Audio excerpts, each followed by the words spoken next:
Turabaramukije mwebwe mwese abakunzi bacu ba Two Brothers Official aho muherereye ku migabane yose igize isi. Tubonyeho n'umwanya wo kubashimira ubufatanye bwanyu bwiza, inama zanyu, ubufasha bwanyu butandukanye mutugaragariza, mukora za share na comment na za like. Njyewe ubagezaho ikiganiro nitwa Rukabya Patrick Gift. Tukaba turi kumwe n'umutumirwa wacu w'uyu munsi, aratangira atwibwira yibwira abadukurikiye. Murakoze kandi murakaza neza muri studio za Two Brothers Official. Murakoze munyamakuru. Ku mazina nitwa Rubanda Eric, ndubatse, mfite umudamu n'abana babiri, tuye Kenya, Nairobi. Murakoze. Murakoze cyane kwibwira abadukurikiye. Ikibazo cya kabiri tukubaza, tutaraja kure waduha incamake y'amashuri ufite cyangwa se background yawe y'amashuri wize? Yego, murakoze cyane.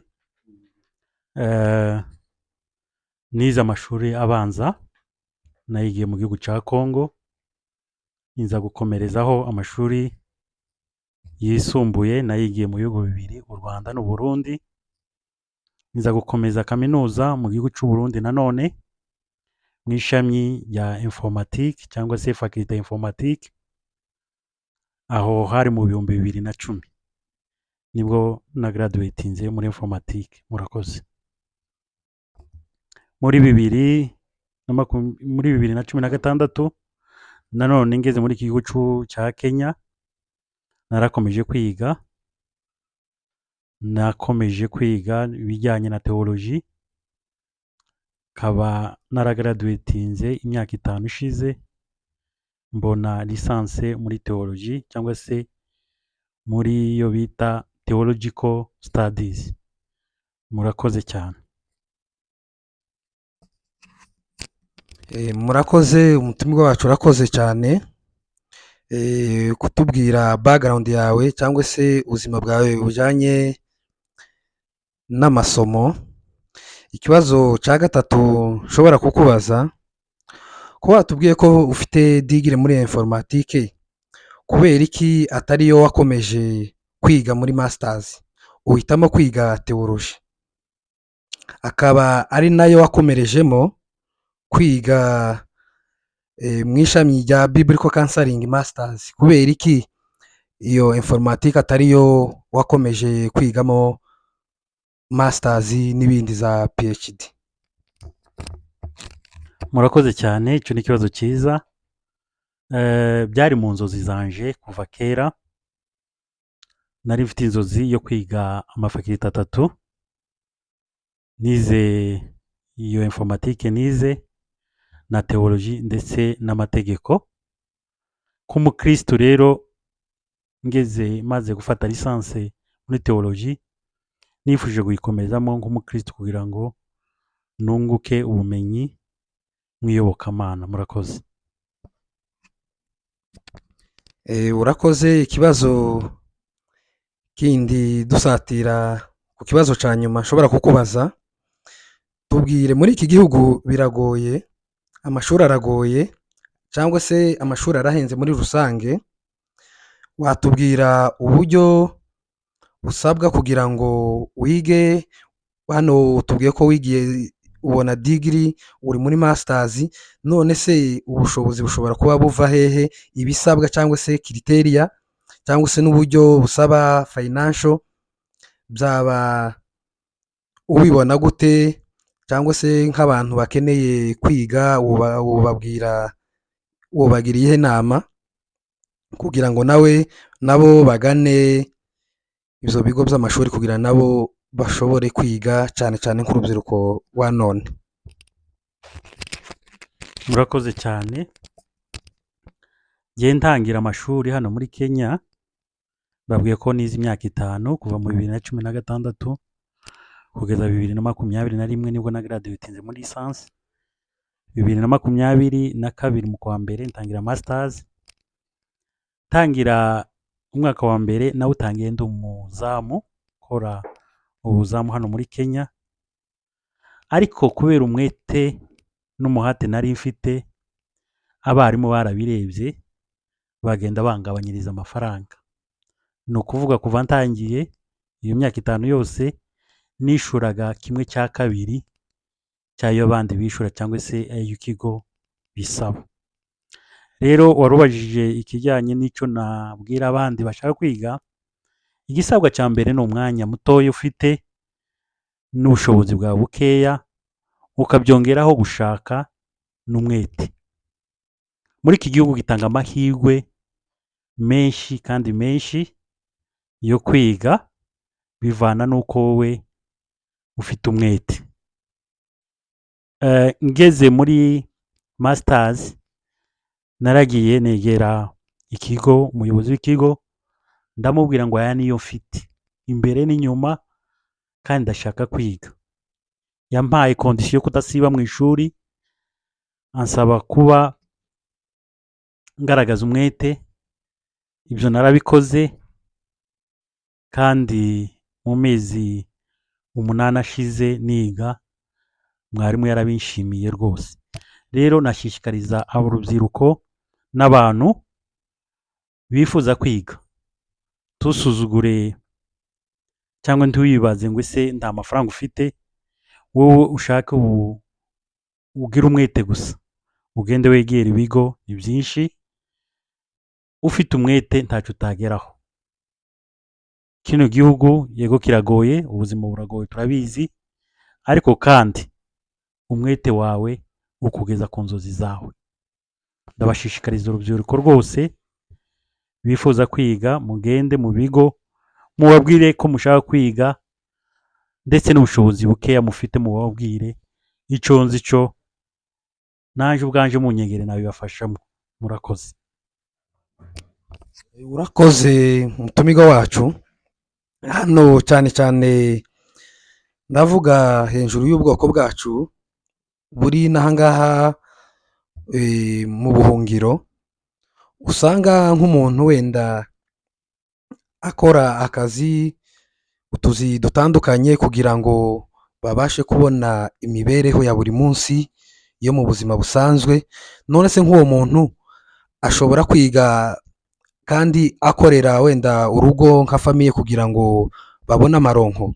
Bishobora kugenda gute? Cyangwa se hari ukuntu bashobora kuba biga nk'amajoro? Ni gute dusobanurira aho hantu kugira ngo abantu bose bisange mu mashuri bari kwiga? Murakoze. Urakoze cyane. Reka ngucire mu ncamake uko njye nabigenje. Kubwiye ko nari umuzamu w'ijoro, tukiga muri weekend. Buri weekend najyaga ku ishuri, hari kure, tuye Kasarani, nigira aho bita Rongai, natega kabiri kagenda. Hari amashuri yiga muri weekend ushobora gukora kuva ku wa mbere kugeza ku wa gatanu, hagira ku wa gatandatu ukiga. Icyo ni kimwe, ibyo nabiciyemo, ndabizi ko bishoboka. Nta wundi muntu ushakisha nk'umuzamu. Amafaranga y'ubuzamu ntaba akwiriye, ariko kandi iminsi mamwa kuva ku wa mbere kugeza ku wa gatanu narakoraga shakisha, karara n'iryo joro, ariko hagera ku wa gatandatu tukajya ku ishuri, kuko nari mfite aho nshaka kugera, nari mfite intumbero, yari mu nzozi zanjye. Nababwiye ko nari mfite kwiga faculty 3. N'ifaranga izo bacaga namubwiye ko mfite igice, abyumva nk'ejo, arambwira ngo wowe ubwo uri impunzi ngwino wige, n'ico gice uzaba utakirangije uzarangiza kwiga uje kuyashakisha, uze gukombora birete yawe cyangwa se certificate yawe. Niko byagenze, ariko Imana yaramfashije ndayabona, ndishura umwaka wa mbere, ndishura umwaka wa kabiri, ndishura n'umwaka wa gatatu, n'uwa kane n'uwa gatanu bampeza degree. Ngeze muri degree nababwiye ko nabwo nashatse gukomeza bigoranye, ariko naragiye ndamubwira ngo fitaya hoho ntabwo yari n'igice, yari make k'icya kane, 1/4 byayo asabwa. Rero bene data bavandimwe, kino gihugu gifite ibigo byinshi, bifite oporutinite nyinshi zo kwiga. Nashishikariza buri wese, abamama, abakobwa, abantu bose, mu minsi iri imbere mbafitiye amakuru meza nzababwira ajyanye n'iby'ishuri. Hari aho turi ko turasaba ubufasha kugira ngo begereze ubwoko bwacu amashuri cyangwa se kominote y'abanyamurenge ku bijyanye n'amafakilite atandukanye. Murakoze. uziga phd? Sinabivuga ubu nyine kuko bivana n'ubushobozi. Nakubwiye ko nayo nemeye gutanga muri masters, sindayakwiza yose, ariko kandi hamwe n'Imana bizakunda. Urakoze cyane, tugana ku musozo, ariko iki kibazo cya nyuma cya gatanu ngiye kukubaza nicyo usa nkaho utinzemo, kandi ugisobanure neza, ugisobanurire abadukurikira. Ikibazo cya nyuma ni ukubaza ngo tubwire viziyo ufite nyuma yo kurangiza amashuri yawe. Uzakora iki? Uzafasha abantu iki? Cyangwa se kominite hano yacu uzatumarira iki?